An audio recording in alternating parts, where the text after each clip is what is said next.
Labor Day. But for today, what I would like to do is do kind of an introduction to geology, talk a little bit about some of the basics about the Earth and how to think about some of the subjects we'll be talking about this semester. So to get started,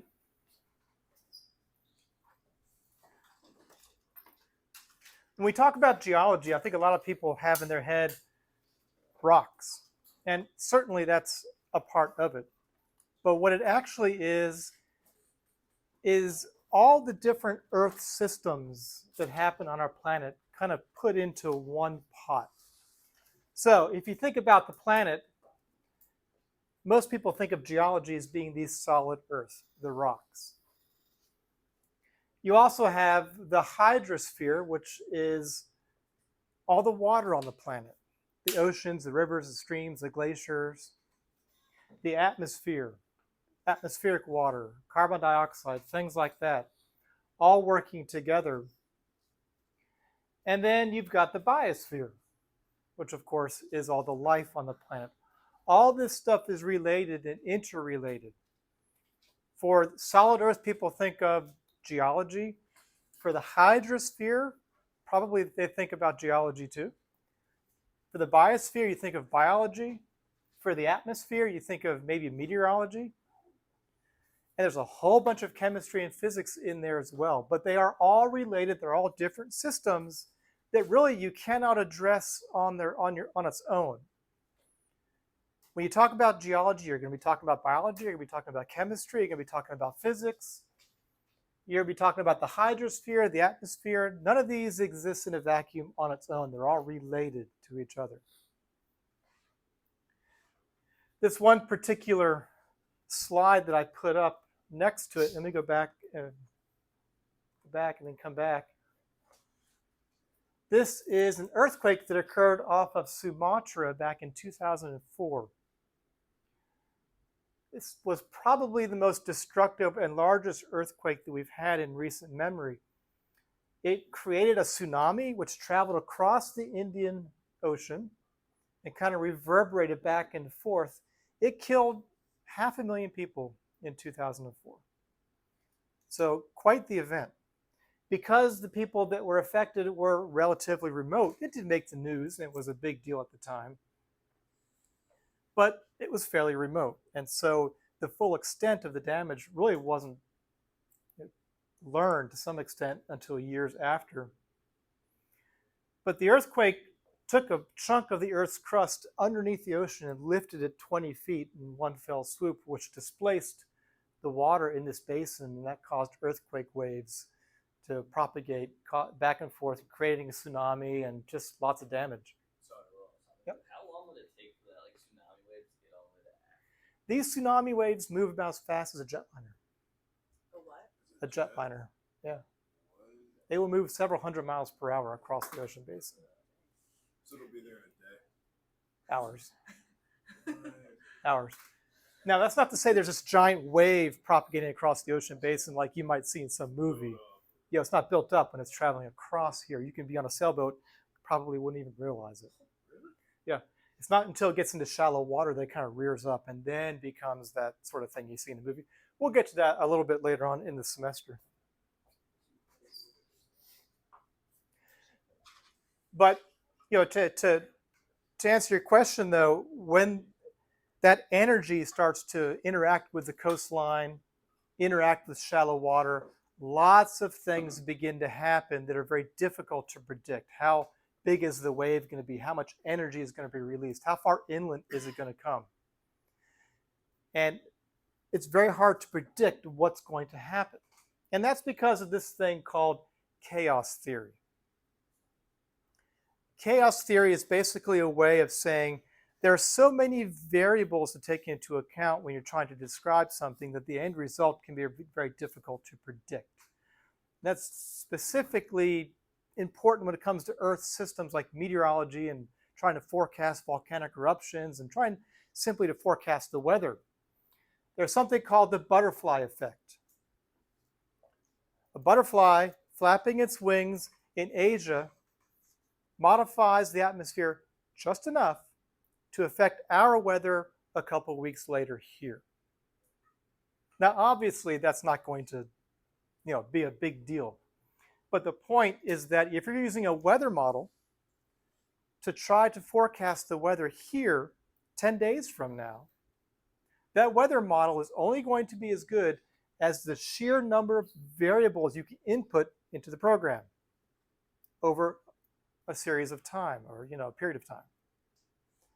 And the fewer the variables, the less accurate that model is going to be. The more variables you can input, the more accurate it's going to be. And the point of the butterfly effect is that we are never going to have weather models that are going to accurately predict the weather 10 days from now anywhere. They'll get close, and sometimes they'll get it right, but you will not be able to say the temperature here in Lexington 10 days from now is going to be 73.56 degrees on a Tuesday afternoon. There's way too many variables you would have to measure and keep track of to do that. And we're just not going to get there, probably. Another way to think of chaos theory and the butterfly effect is to ask yourself a question. How long is the coastline of the United States of America? I don't know. Is there an answer to that question? Because it depends on the length of the ruler you're going to use. Is your ruler a mile long, 100 miles long, 1,000 miles long? Is it an inch long? Yeah, but again, it depends on the length of the ruler you want to use. Because the coastline tends to be like this, right?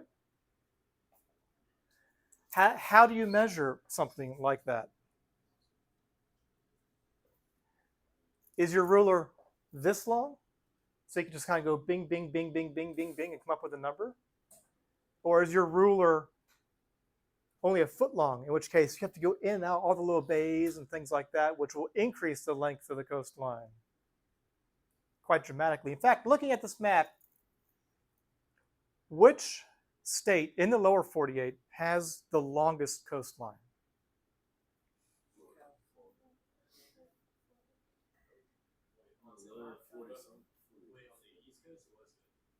Lower 48. I mean, no, California.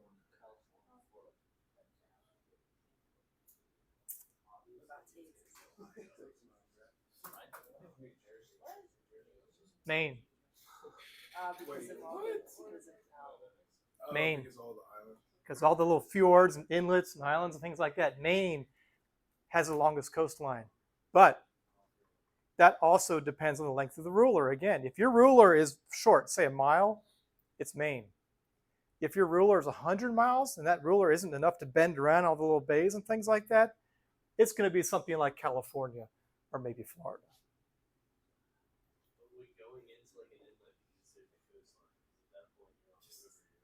How far up the river are you going to go? Yep. Are you going to come up the Savannah River? How far are you going to go? Where do you draw that line? There's a little bit of subjectiveness in there, isn't there? So you have to assume some things. And do you include the barrier islands and the inlets behind it, because you can get to that? Yeah. Yeah. It's not so easy, is it? Not so simple. Because there's different ways of measuring things. Again, lots of variables, different ruler sizes, you name it. So to ask that question, you have to add a little detail to it. How long is the coastline in the United States if my ruler is a mile long or 10 miles long, or I'm measuring it by satellite, which doesn't have the resolution to get down to a foot maybe. And we're not going to go up the rivers. We're not going to go here and there. Depends. Or is it, someplace I can get a boat to, that sort of thing. It's complicated. I think that's the point to all this, is that when you're talking about Earth systems, whether it's rocks or water or atmosphere, it's complicated and there's lots of variables and lots of assumptions and different ways of doing things.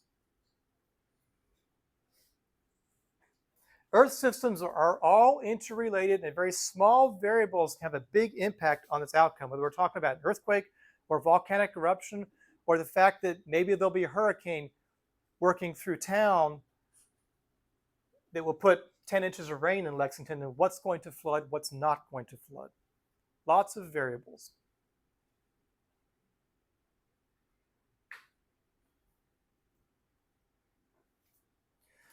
All right, so when we talk about geology, we're going to be talking about the planet itself, not just rocks.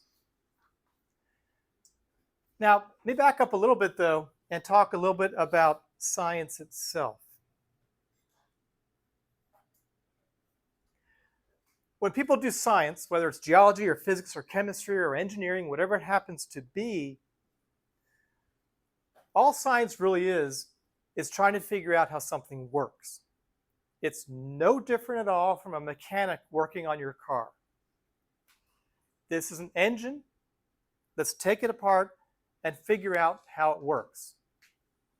Whether it's a Model T or a brand new Lexus, as time has moved forward, engines have become a lot more complex.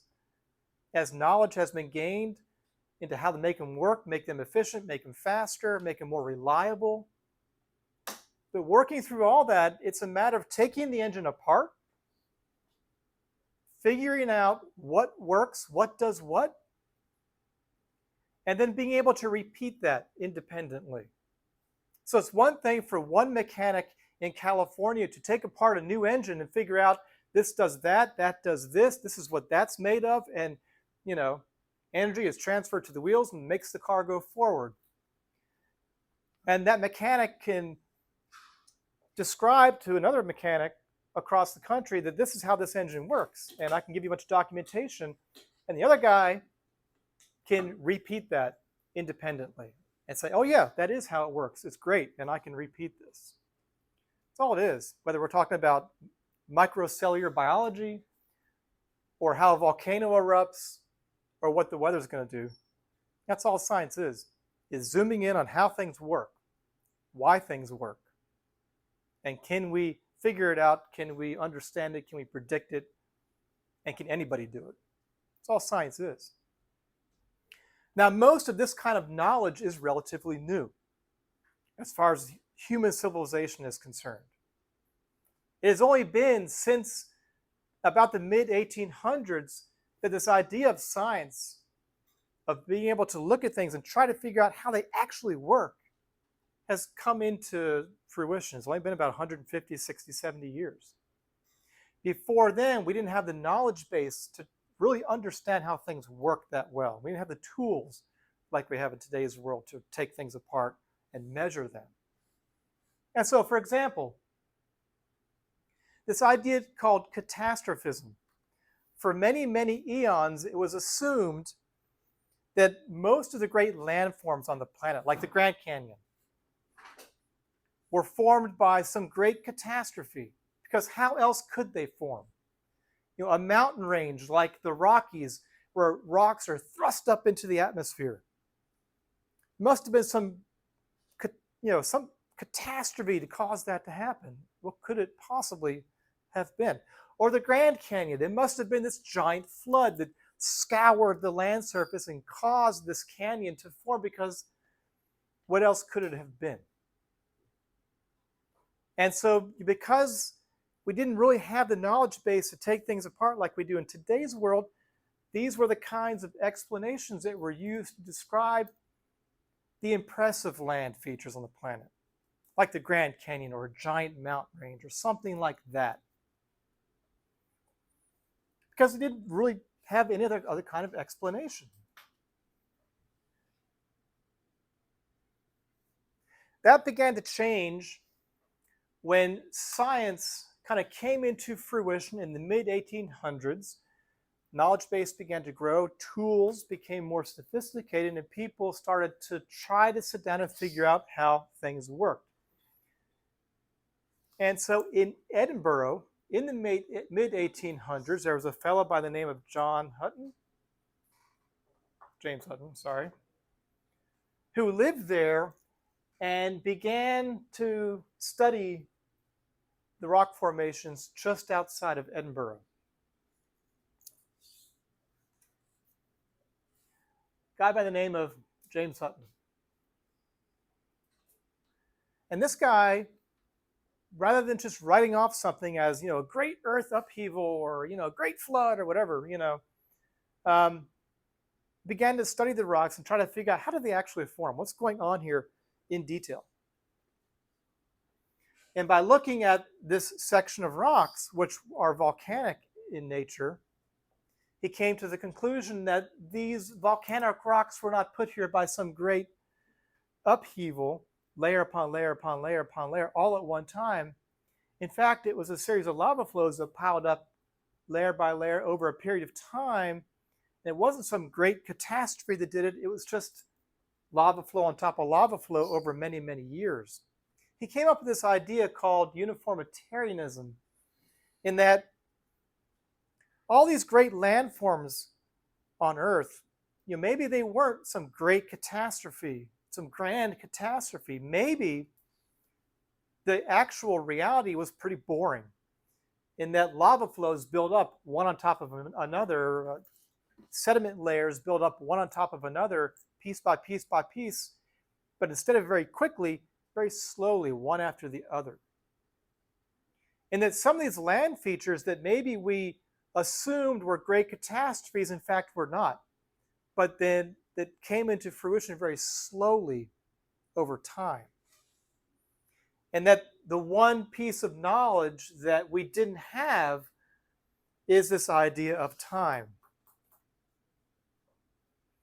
That if we go around the world and look at how volcanoes work today,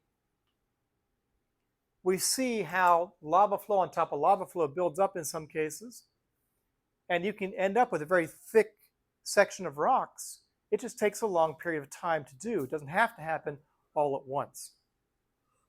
And so whether we're talking about volcanoes or rivers and streams or whatever it happens to be, maybe we should go around the world and look at what is actually going on today.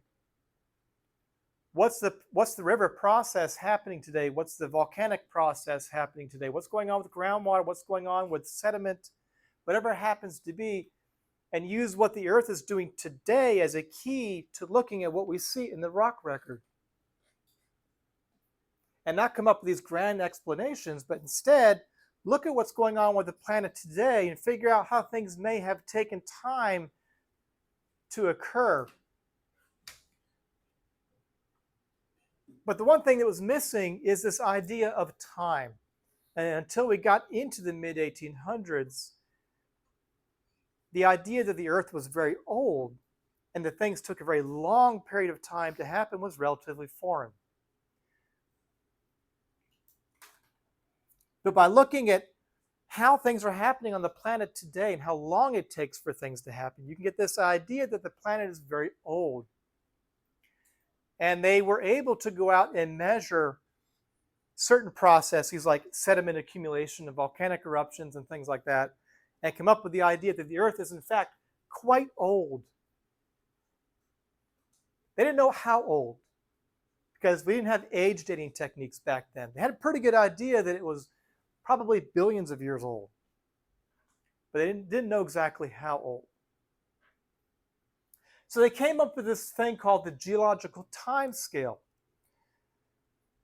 to put the rocks in order of, this is new stuff at the top. And they gave them these funny names. This is new stuff at the top, where the sediment's accumulating, we can see it accumulating, and we dig down, the stuff is relatively recent. And then you put that in order of newest to oldest. You can find some of the rocks they assumed were the oldest rocks on the planet. Put them on the bottom. Now, they didn't have these numbers on here, 144 million, 408 million, 4.6 billion, but they knew this was young, this stuff was old.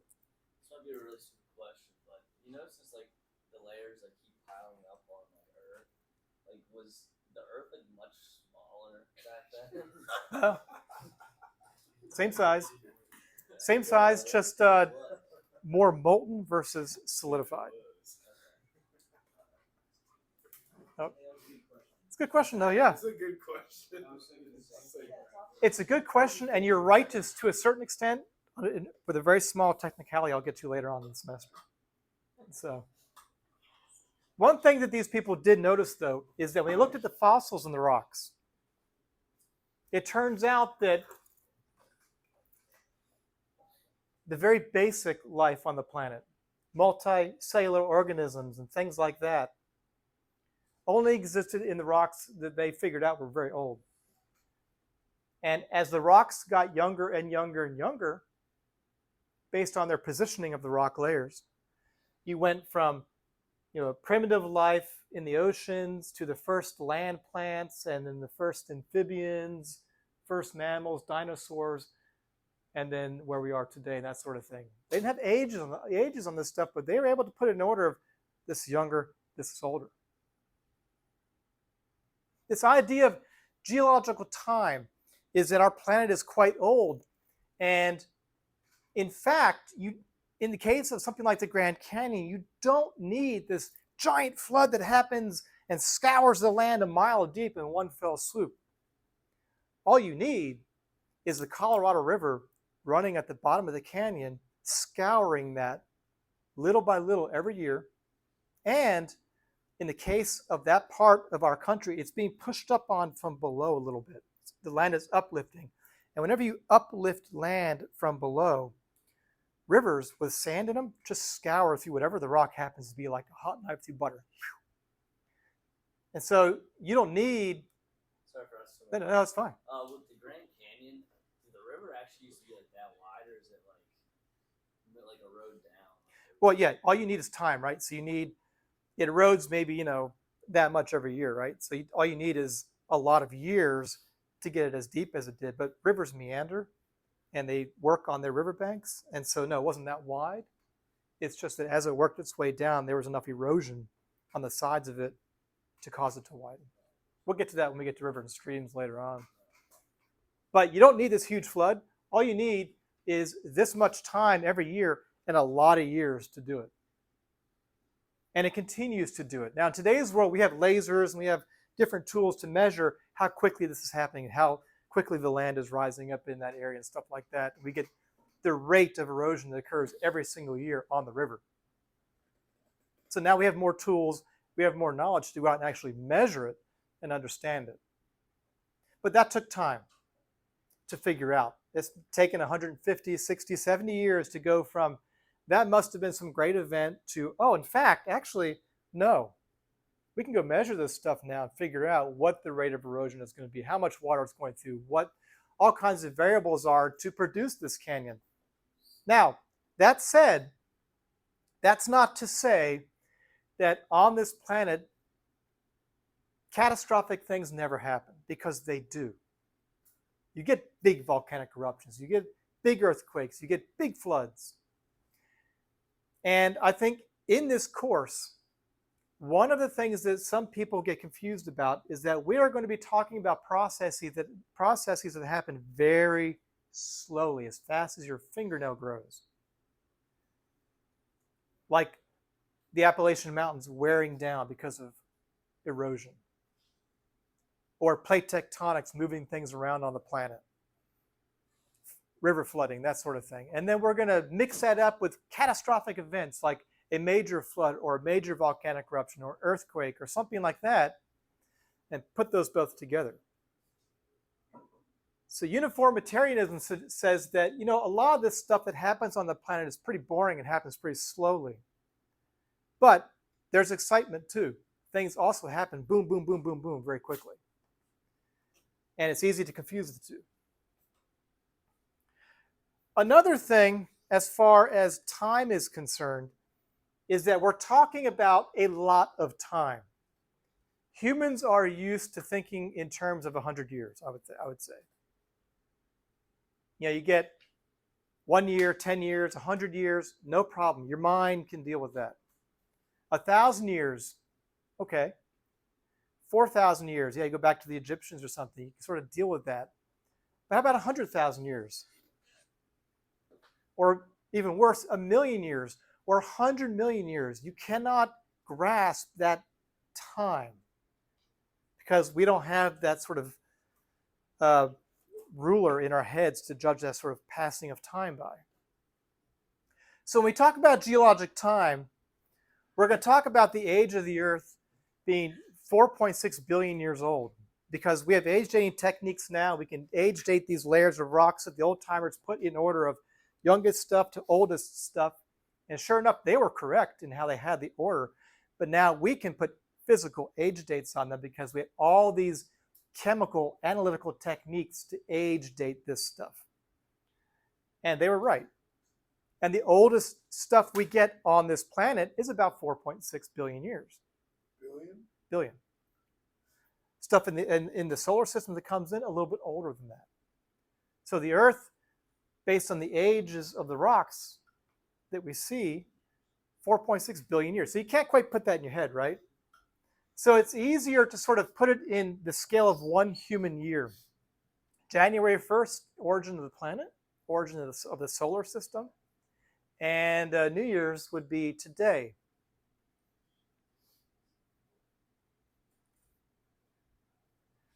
Now, for the first 3 months, our planet was pretty molten, first 2 months. It took a long time for it to cool enough for rocks to begin to solidify on the surface. Big chunk of history, the planet was molten, and so was everything else in the solar system, the other planets too. Molten lava, right? Yeah, like molten lava, that orange stuff you kind of picture in your head. So this kind of gets back to his question that we were just a big molten lava. Big molten lava Same thing. Size, just huge. The same kind of stuff that the new James Webb Telescope is going to look out and see. You know, a new star, planets congealing around it, that sort of thing. Yeah. And they began to solidify. Life actually began very quickly after that. I think 3 some odd billion years ago, multicellular organisms, very, very quickly. But it took a long time to go from that to this. Sorry, but like, how did like something just like, or how did like an organism just appear out of like lava? How did organisms appear? Or like how, yeah, like how did like? That's the main question, isn't it? Yeah. There's no answer to that question. You know, you can go spiritual, you can go, hey, we just haven't gotten off this planet to go look at other places and see.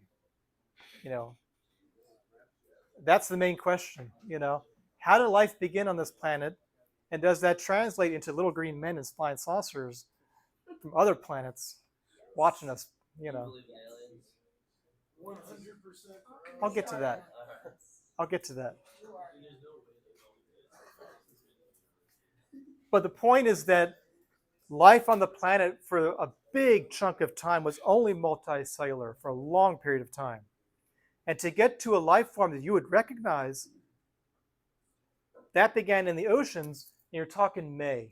So it took nearly half the length of our planet's existence to generate life to the point that you could see and identify. And it became more complex over time since then, at least according to the fossils we have in the rocks. It took all the way until late November for anything to exist outside of our oceans. So for the vast majority of our planet's existence, nothing was on land. It took until late November to get plants and things crawling up onto land. Big period of time. And in the meantime, you have geology happening on the planet. You've got continents forming, continents being consumed back into the planet. You've got mountains forming, mountains being eroded away, things like that going on that we'll get to. What about water? The one constant. Well, sort of. So we live on this water world where oceans formed on the surface, probably very shortly after this. So there was just rock and water. Just rock and water for a long period of time. Rocks and salty water. Do you believe in Pangea? Yeah, we'll get to it. I want to know that. It's not really a belief thing. It's more like, you know, seeing how things were. So, Jurassic Park, which I think as far as fossils are concerned and geological history are concerned, this is where most people are. Because everybody has seen Jurassic Park more than they care to admit. Mid-December to the 26th. And they were extinguished 65 million years ago. So even 65 million years ago is a long period of time. And that was on December 26th. So as far as the age of stuff is concerned, a lot of time on this planet has passed until we get to the 31st. If you look at the human record, if you're an anthropologist and you're looking at the oldest human fossils you can find, well, you're 11 minutes to midnight. And so here we are. Does that count like Australopithecus? Yeah. As far back in time as you want to go and find something that resembles a human. You're only about 10 minutes before midnight. That's crazy. Yeah. Last ice age, this is 10,000 years ago or so, 18,000 years ago. Just a little bit before midnight. Now, this is the point in time when we begin to have a record of civilization. When you get to be around the last ice age, between 20,000 years ago and 10,000 years ago, if you're an anthropologist, an archaeologist, now you begin to be able to find records and evidence of human civilizations, whether it's the Egyptians, the Romans, Stone Age cultures, whatever it happens to be. Very, very recent in time. Fall of the Roman Empire just a few seconds ago. Columbus, 3 seconds before midnight. First World War, all that kind of stuff, Y2K. Every year is 1/7,000th of a second in terms of one human year as we understand it. And so the point of all of this is that time is very slow, it's vast, it's broad. And we talk about things happening on the planet, you have to separate out your lifespan and everything and everybody you've ever known versus what is going on with the planet and the solar system and everything else. It is very much like distance. And to put this in a different perspective, here we are on Earth. You can picture a mile in your head, right? Just walk into town. 10 miles, 30 miles, 40 miles, Roanoke or something. Picture that in your head. You can see it. Maybe 100 miles down the beach or so. You can bike that if you're really hardcore. You can see it. 1,000 miles, 3,000 miles. But how close is the moon? Pretty close. More than 6 miles. Does anybody know the answer to that one? Give us a range. Give us a range. No, man, you have to. 10,000. It's about No, two. two. Yeah, No, it's like 200 some odd thousand 200 miles. some odd I don't know the exact number either. I was 10,000. Now, you can see it. 2,000 miles? 200,000 Oh, okay.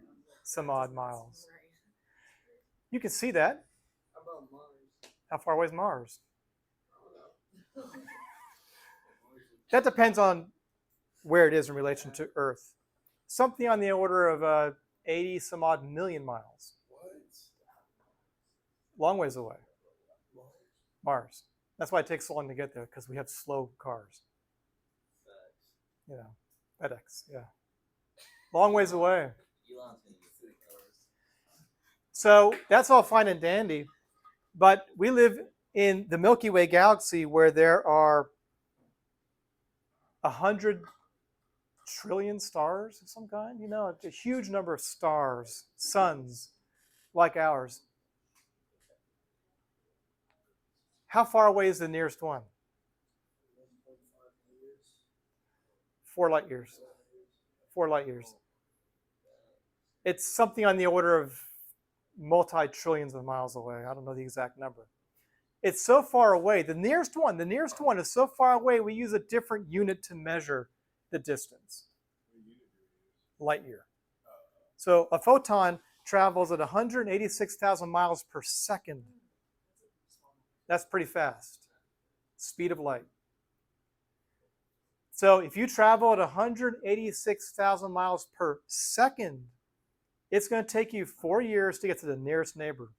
That's just the nearest neighbor. You've got billions of other ones out there. Do you think it's like physically possible to travel faster than the speed of light?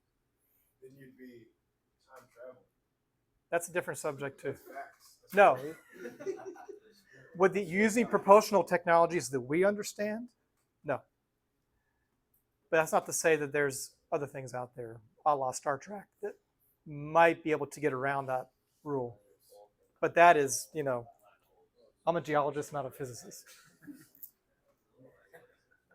But the point is that when it comes to looking at astronomy, if this were an astronomy class, you have to separate out miles on Earth with light years and things going on out in space. Same thing is true with geology. You've got human time, and then you've got the rest of time. And the processes we'll be talking about are going to happen both different ways. Things that happen very quickly, mixed in with things that happen unbelievably slowly. All right, well, let's take a look at the planet itself. This is Earth, and this is what it looks like. It looks very much like an egg. We have a hard outer shell that we call the crust. This is where we live. These are the hard rocks on the planet. It's very thin. You can drill through it, and we have drilled through it in the ocean in some places. It is cracked into pieces we'll talk about in a minute. But below that very, very thin shell is the rest of the planet. What we call the mantle and the core. What about that one trench? Does that go past the crust? Nope. The deepest trench in the ocean is about 37,000 feet deep. Not quite. Not going to make it. Not going to make it. Not quite. Your perspective is that the crust is very thick. We live on this solid rock, this solid planet, but we don't. We live on this crust that's very thin, with an atmosphere that's very thin. If you held up a basketball and then were to represent the Earth's atmosphere on top of that basketball, and by the Earth's atmosphere, I'm talking about most of it, about 70,000 feet down, where a jet would fly. The thickness of the atmosphere relative to the size of the Earth would be similar if you were to varnish the basketball. One thin layer of varnish on that basketball represents our atmosphere. It's not much. When you're looking at an airplane flying up here, you're looking at most of the Earth's atmosphere between that airplane and us. It's very thin. Same is true with the crust. Compared to the rest of the planet, it's very thin. The mantle itself, which is about 82% of the Earth's volume, is a molten liquid. If you think of lava, the orange kind of crinkly stuff, that's what it is. It's extremely hot. And for the most part, it's kind of molten. Inside of that, you have the inner core and the outer core. The inner core is this solid hunk of iron. The outer core is metallic, it's iron and nickel. And because our planet spins, and because there's so much heat trying to escape from this, the inner core kind of spins around a little bit and generates what's called a magnetic field. Earth has this magnetic field because of its inner core. You don't have this, you don't have a magnetic field. The Earth's magnetic field deflects cosmic rays coming in to our atmosphere and other kinds of radiation coming in from space. If we did not have a magnetic field, life would not be able to exist on the surface of our planet. It's really, really important. Mars does not have a magnetic field.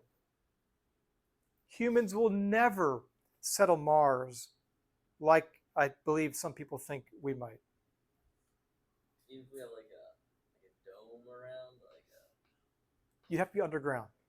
Okay, you need shielding that is of a technology we don't have yet. I'm not going to say never because that's possible.